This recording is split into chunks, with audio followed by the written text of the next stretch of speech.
In this video, I wanted to discuss the difference between linked genes and unlinked genes. I also want to differentiate between completely linked genes and incompletely linked genes. And finally, I want to discuss how we can use linked genes and this thing called recombination frequency to ultimately map a gene, map the location of certain genes on a chromosome, and figure out their relative distance from each other, as well as their relative position compared to other genes on that same chromosome. So let's get into it. Let's first figure out or discuss what is the difference between a gene that is two genes that are linked and two genes that are unlinked. So if we compare the two, unlinked genes most of the time are on different chromosomes. So let's say if you consider a human has 46 pairs of chromosomes. 44 of them are what we call autosomes, which are not sex chromosomes, and then we have two sex chromosomes, which make up our 23rd pair. But humans have 46 chromosomes, 23 pairs. So gene A, the alleles for gene A, could be located on, let's say, chromosome 5, the homologous pair for chromosome 5, and gene B could be on the homologous pair for chromosome, let's say, 16 kind of thing. So those would be unlinked genes. Whereas occasionally, you have chromosomes, and I should say more than occasionally, all of your chromosomes have more than just one set of genes. So they typically have tons of genes on a single chromosome. And so if you have two genes on the same chromosome, those genes are considered to be linked. And just to introduce a term here that we talked about in class, but I also want to mention it in one of my videos, so that will be this video. I want to mention the term locus. So a locus is the location of a particular gene on a chromosome. So gene B is found at this locus. So we call this the gene B locus. This is the gene A locus. If we have two locuses, we call them loci. So we have two gene loci, the gene A and the gene B loci, and those loci are located close together on a particular chromosome in this picture. So that's the difference between unlinked genes and linked genes. Now the question becomes, how do we know if genes are linked or not? Well, that's the next part. So if we were to imagine two genes, so consider continuing on with our discussion about hypothetical gene A and hypothetical gene B.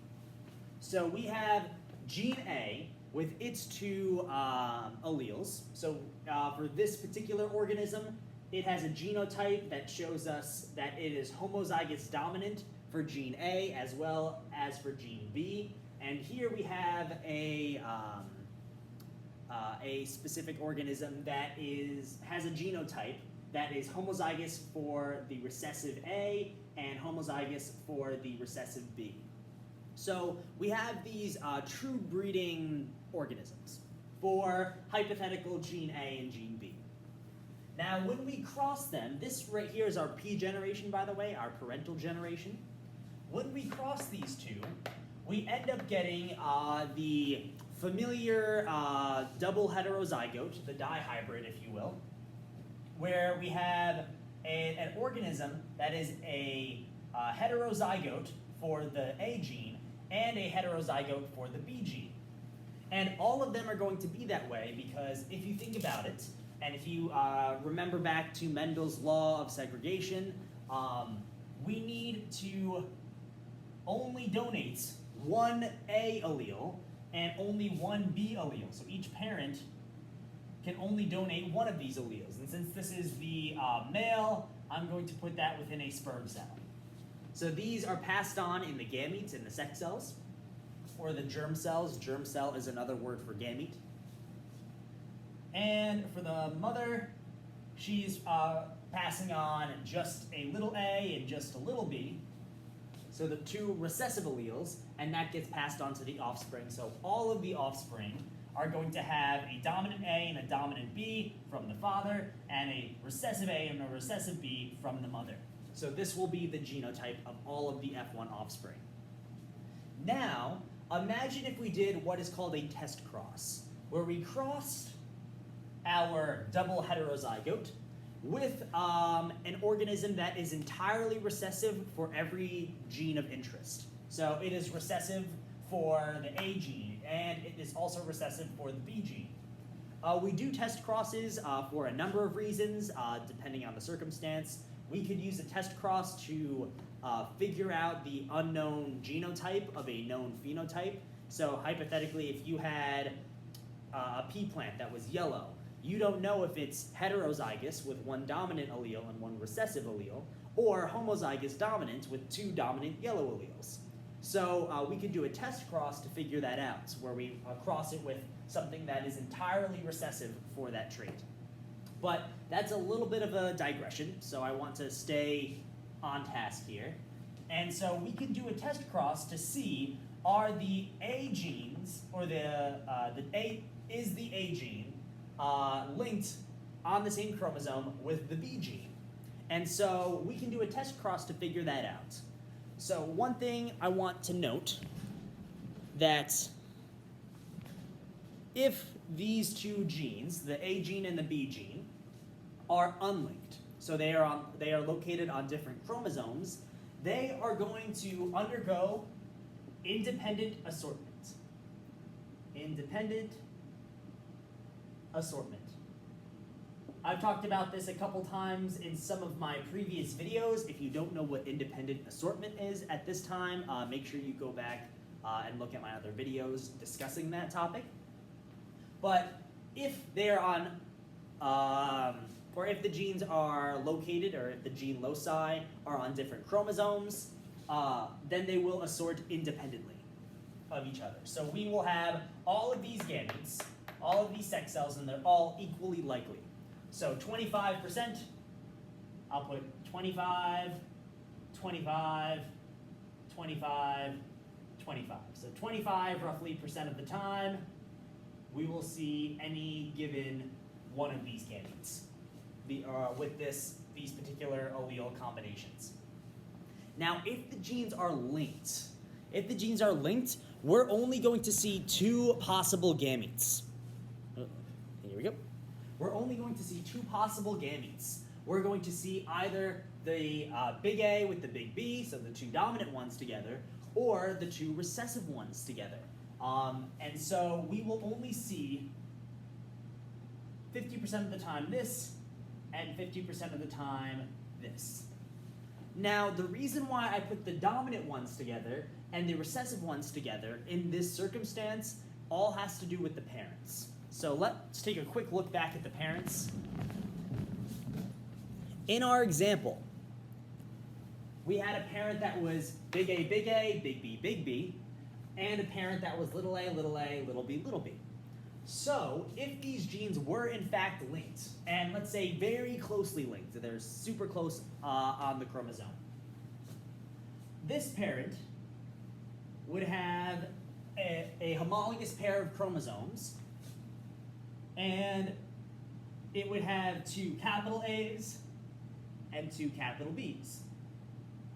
So all of them would have dominant alleles.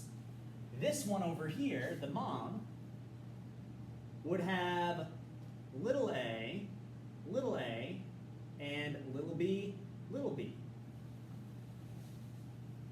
So here is a homologous pair of chromosomes. Here's another homologous pair of chromosomes. These genes are linked, they're on the same chromosome. So when it comes time to pass these off to the offspring, this big A, big B, little b offspring is going to have one chromosome from the dad that was big A, big B, and also one chromosome from the mom that was little a, little b. So if this carried on to the next generation, and again, if these are super closely linked, if they're literally right next to each other, then we would get this, where we have our two chromosomes, one from the dad, which was big A, big B, and one from the mom, little a, little b. So because they're linked, because they are so close together on the chromosome, wherever little a goes, little b is going to go. And wherever big A goes, big B is going to go.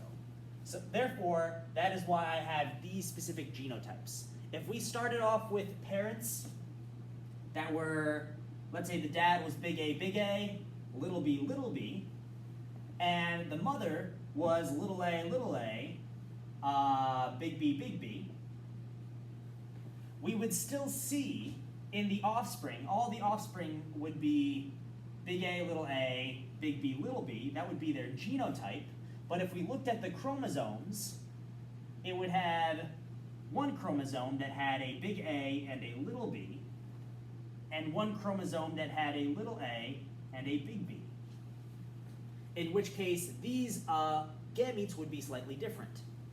So hopefully all of you guys can kind of see that the reason why the big A and the big B are together and the little a and the little b are together, it all goes back to the parental offspring, or the parental generation, so P generation.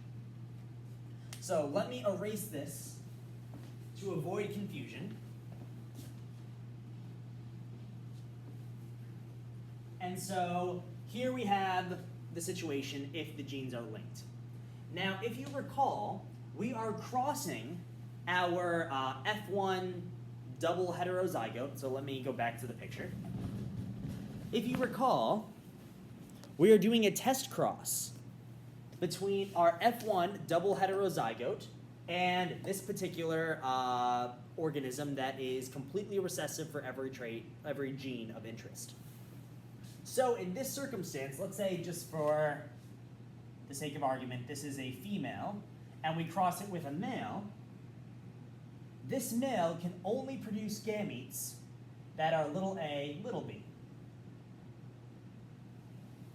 So these are the only types of gametes that this particular organism can produce. So if we were to cross, if let's say the genes were unlinked, so the double heterozygote can produce all of these gametes.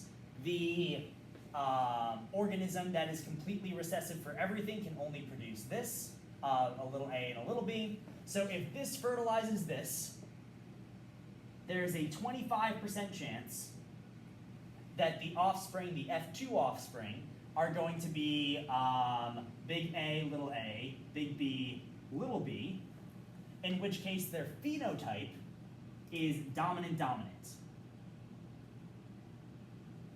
Or their phenotype is the dominant A gene, whatever that expresses, and the dominant B gene, whatever that expresses.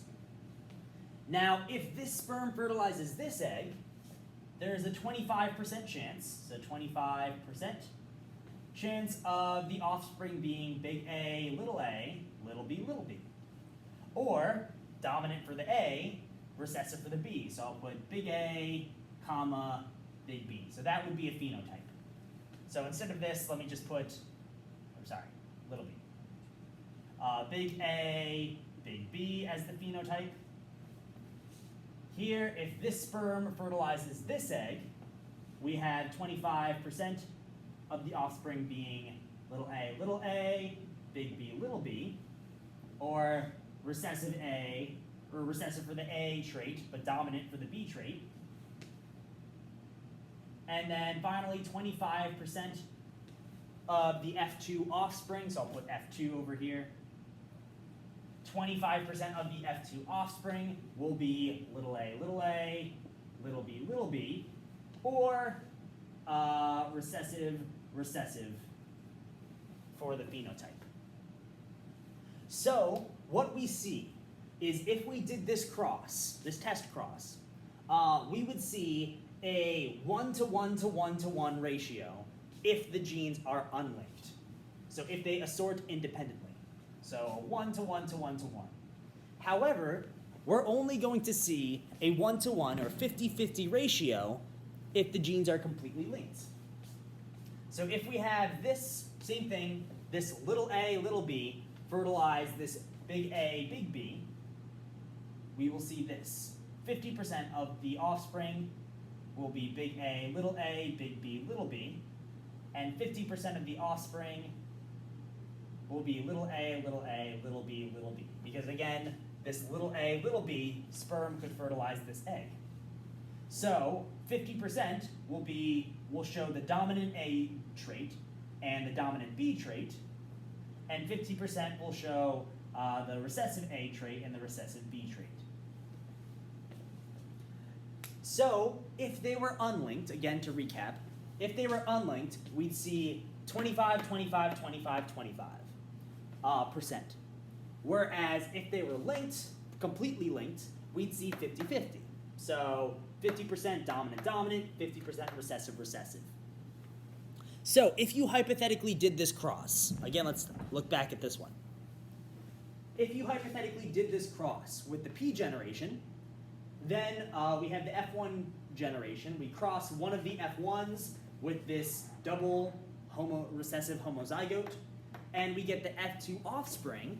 If you see 25, 25, 25, 25, it's unlinked. If you see 50-50, it's completely linked.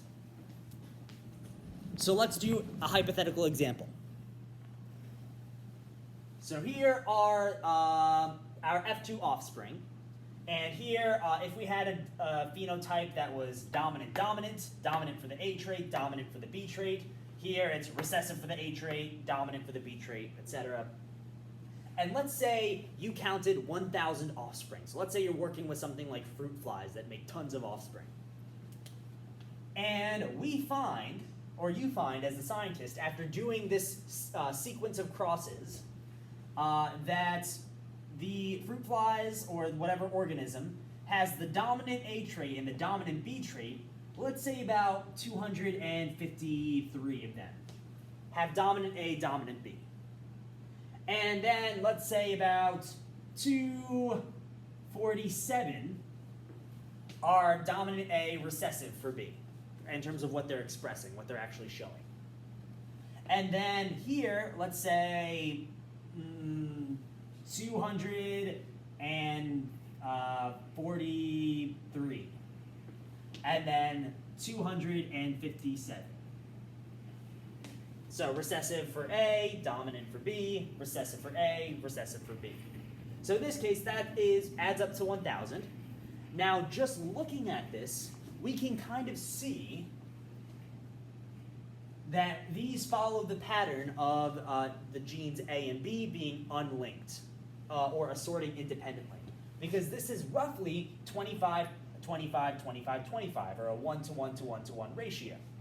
Now, it's not perfect. You're never going to get the perfect ideal numbers like 250, 250, 250, 250 in the real world, because there's that element of chance with genetics. But we can just see that these are unlinked. So A and B are unlinked in this circumstance. And also, to kind of tie it back to other ideas, one thing to note is that we could hypothetically use a chi-square test to see if this would work, using these as our observed values, and 250, 250, 250, 250 as our expected values. We're not going to do that in this video, but you could hypothetically do a chi-square test here.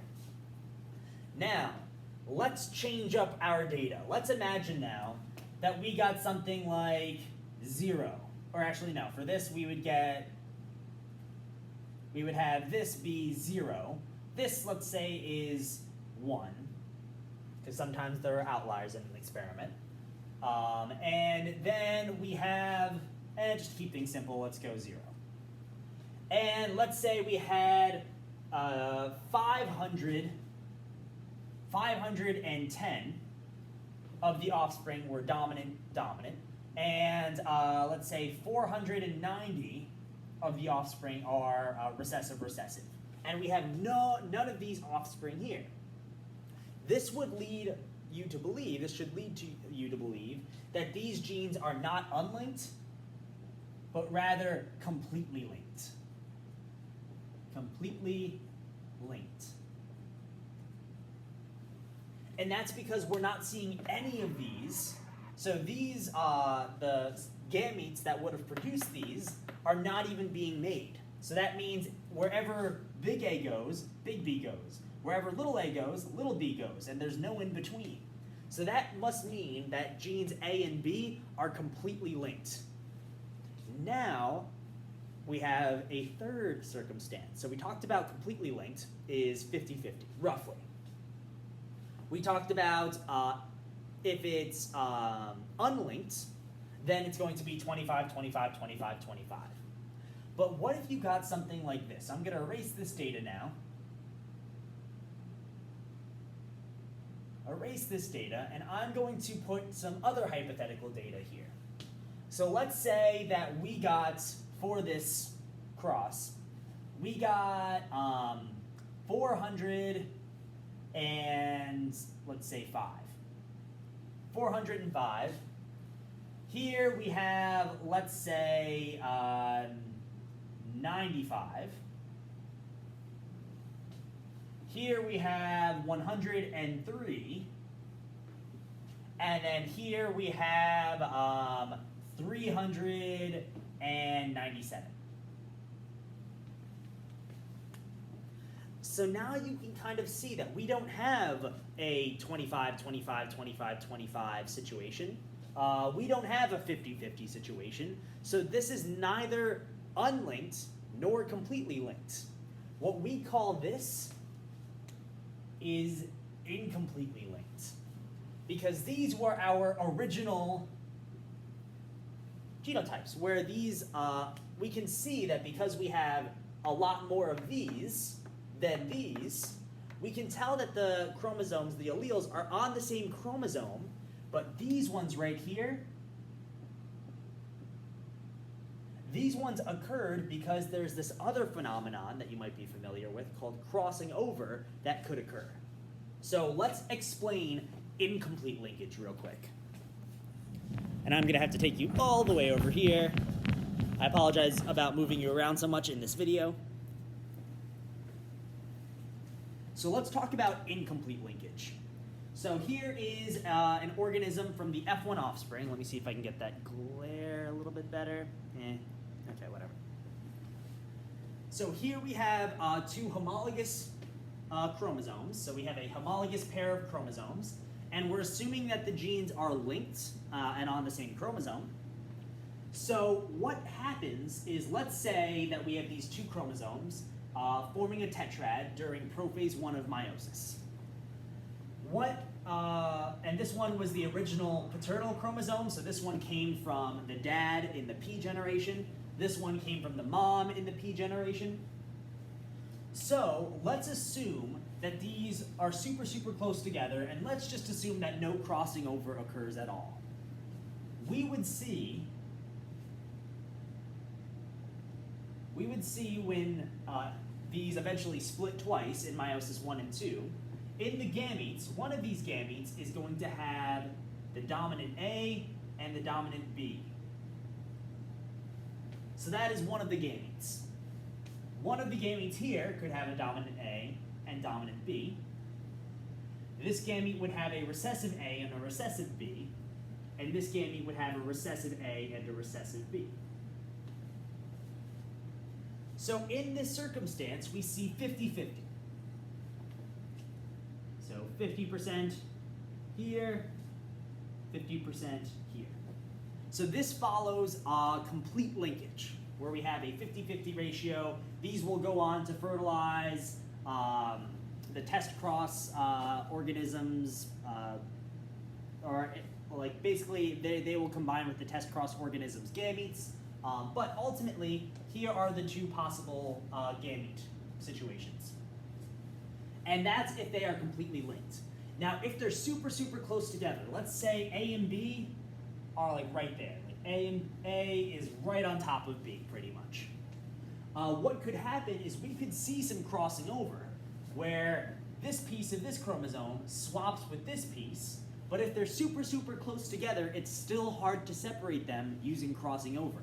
So even if these swap, the big A and the big B stay together, and the little a and the little b stay together.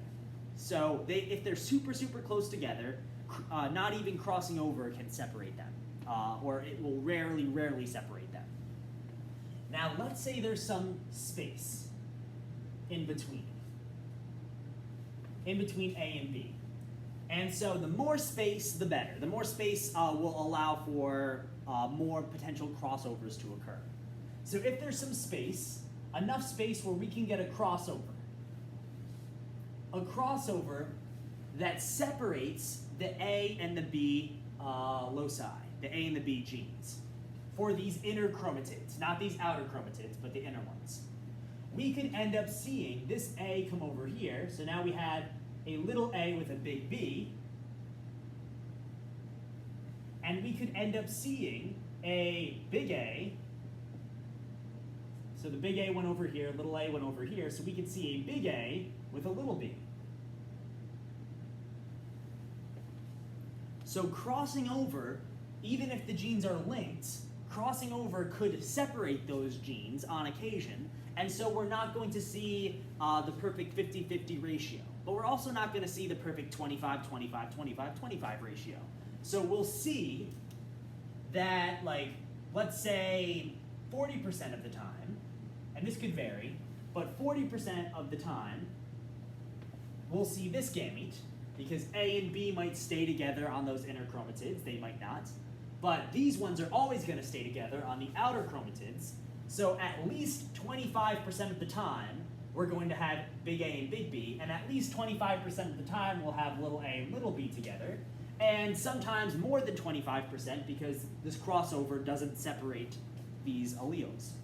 So let's say maybe 40% of the time we get this, 40% of the time we get this, and maybe we get these only 10% of the time. So about 10% of the time crossing over separates these alleles, so we do have these what we call recombinants. Or let me better label this. So this and this, these would be our recombinants,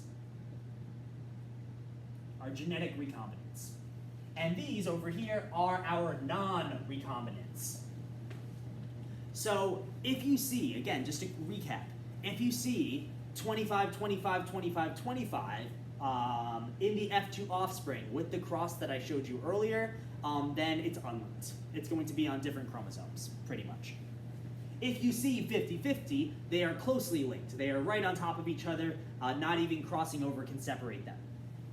But if you see something like this, where 40% of the time it's this, 40% of the time it's this, or like 30 and 30%, for instance, and then 10% and 10%, or like 20 and 20%, if you see something like that, where the non-recombinants are significantly larger than the recombinants, but we still see some recombinants there, so we see something like 40, 10, 10, 40, then you know it's linked, they're on the same chromosome, but they are incompletely linked. They are far enough apart where the chromosomes, the alleles, could be separated, or the genes could be separated by crossing over.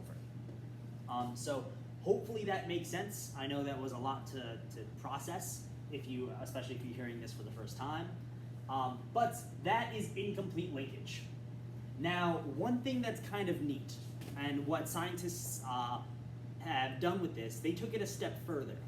They noted that how often recombination happens, how often crossing over occurs between two genes, is relative to how much space is in between those genes. So for instance, if A and B are super, super close together, chances are they're not going to be separated that often.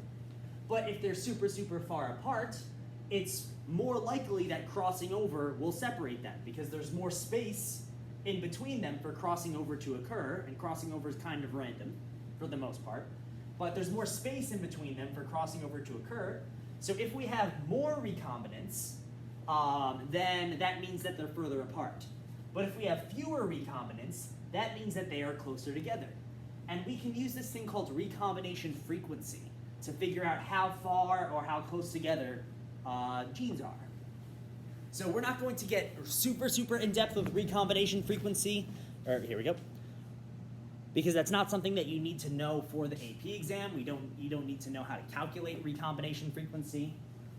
But for instance, if we had 3 genes and we did this crossover experiment with all three, and we found that the recombination frequency between A and B is 33. Between genes B and C, so now we have another gene, B and C are 17, and A and C are 16. We can figure out what is the relative distance between these genes and what is their order. So right away, we can say that A and B are the furthest apart from one another.